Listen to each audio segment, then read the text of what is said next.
So here's some common mistakes I see authors making. The main one is just no traffic. They set up an author website or a landing page and they probably spend way too much time on the little details and thinking about the design and thinking about all this stuff. Um, but they don't have any traffic. They don't have any traffic because the only traffic they're going to get are the people who are searching for their book or their name directly.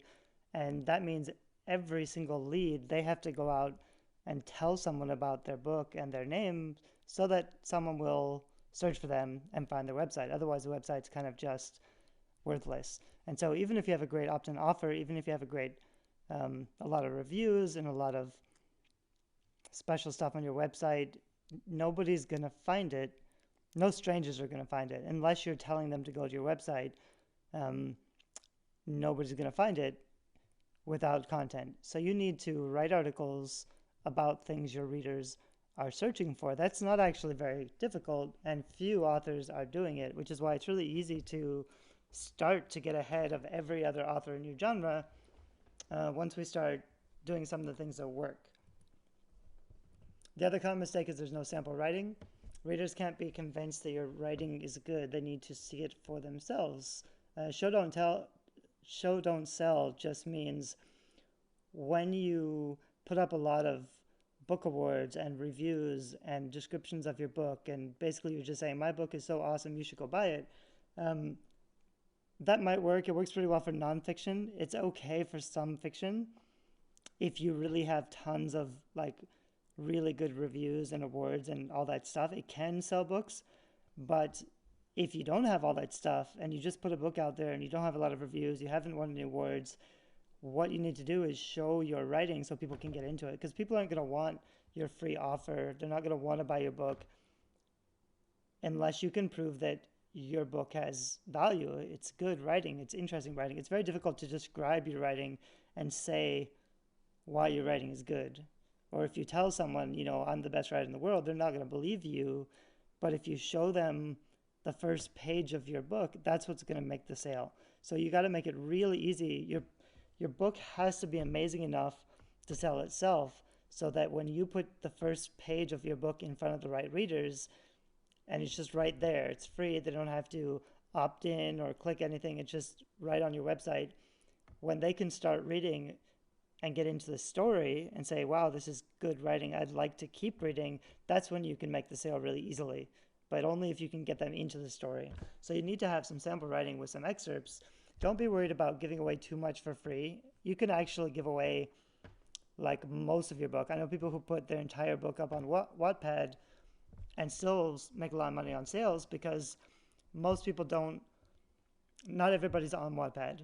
But the people who are on Wattpad who like your book might be convinced to go over to Amazon to support you or to buy something. So don't be afraid of giving away too much. I would probably give away like a third of your book. It's already what's going to be given away on Amazon under the free preview. So if you give away the first like 3 chapters, that's fine, just to get people into the writing. You can put that up on your website to get people to start reading. At the end of those posts, that's when you can make the sale.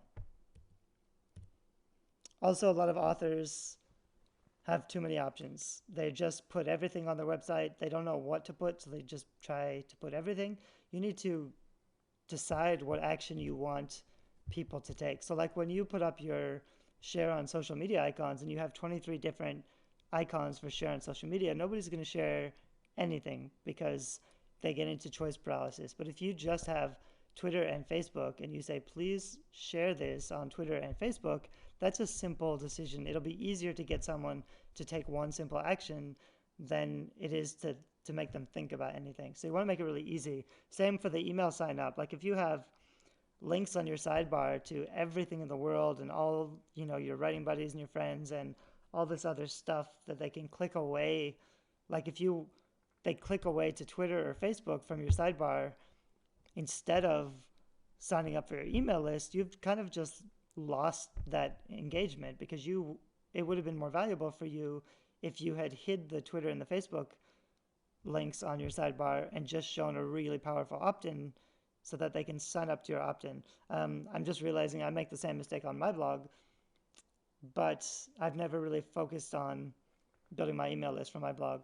Um, but basically, just you've got to not give them everything in the world. You've got to give them a few options.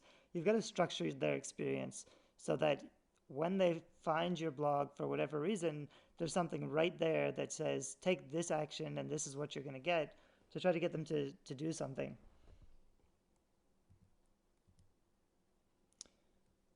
What most authors are doing wrong, so continued pitching to strangers. It takes 7 times to get their interest, but then they're sick of you. Most people are on Twitter or Facebook and they're just saying stuff like, my book is amazing, it's on sale, it's free, it won a bunch of awards, and they're just keep talking to the same people over and over again, and they have to keep aggressively trying to get new followers because they're all pitching to strangers. Pitching to strangers is hard work. It's not likely to work the first time, and by the 7th time it gets kind of annoying. It does work, it can work if you just keep pushing it. That's one way of doing book marketing. But I find you might make some sales, but you'll make a lot of people really annoyed and they'll get tired of you and they'll stop following you.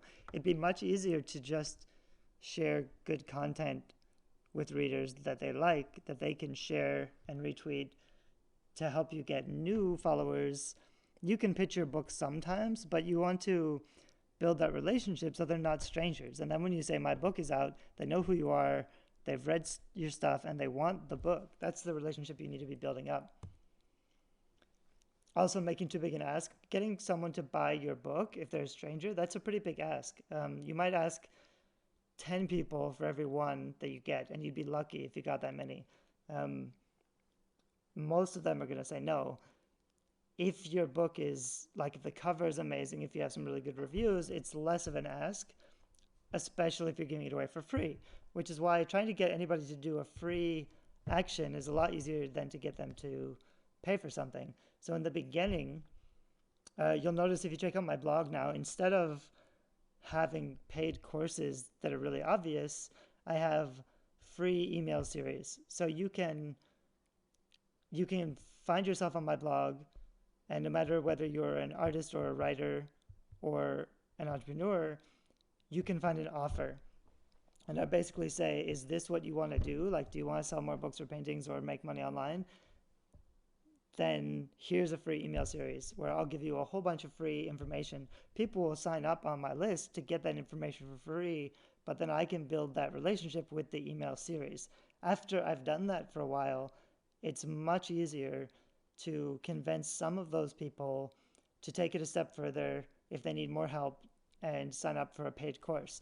But that wouldn't work so well if I was just pitching a paid course to strangers, which is kind of the same thing. Like, you want to use free books to get people to sign up for something and develop a relationship so they know who you are and you like your writing, so that in the future they may be interested in buying your books. And if you do that enough time, you're going to have a really big email list of people ready to purchase as soon as you tell them your book is out. And that's really going to help you sell a lot of books.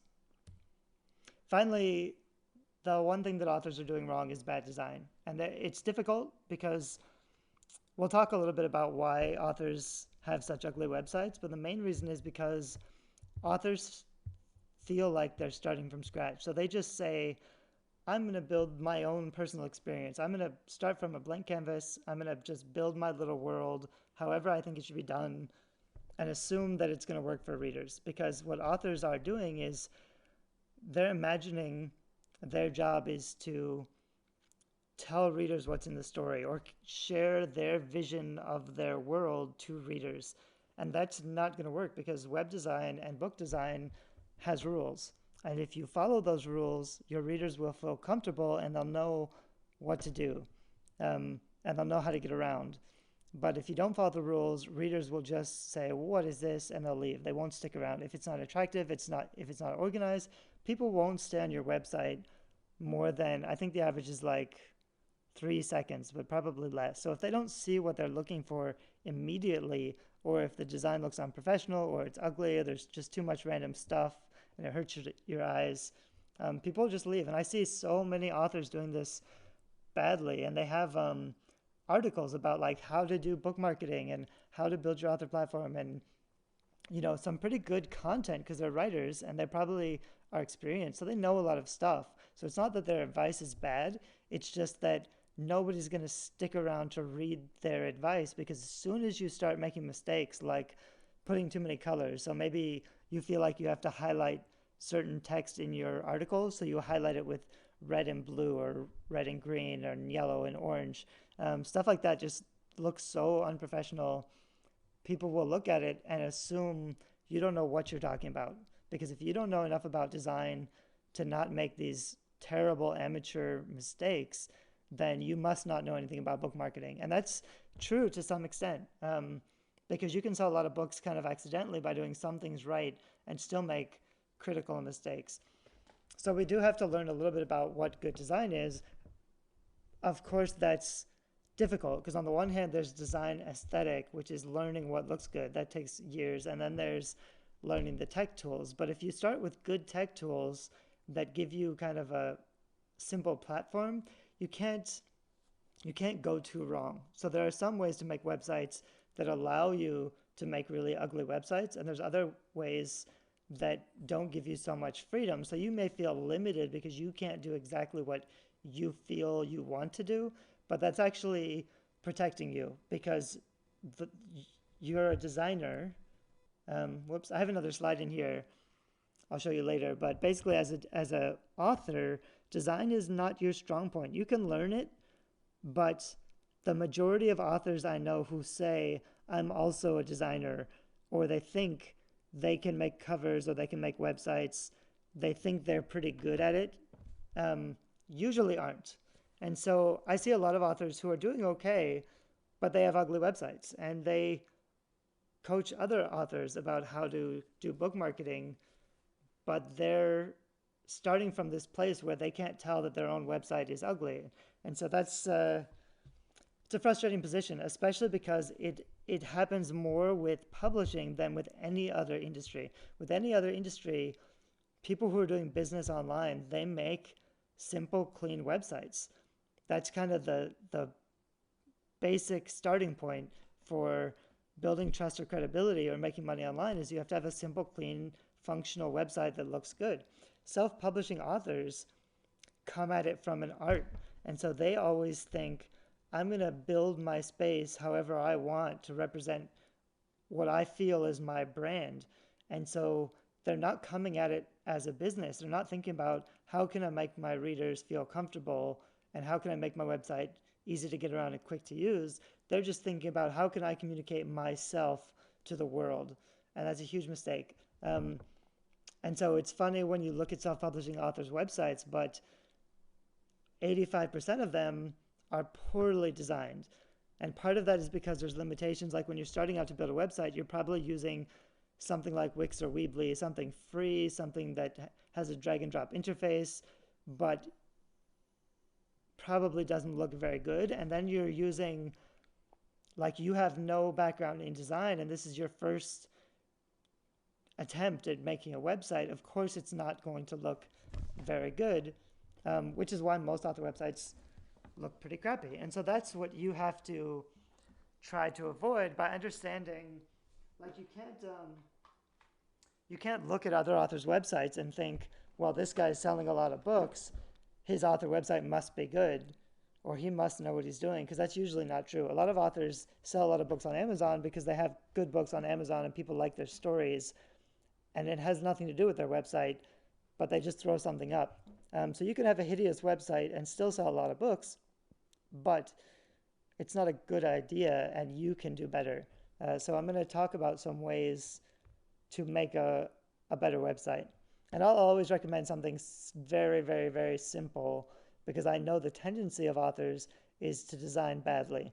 And so you want to protect yourself from that instinct and just put up something simple and minimal that does the work.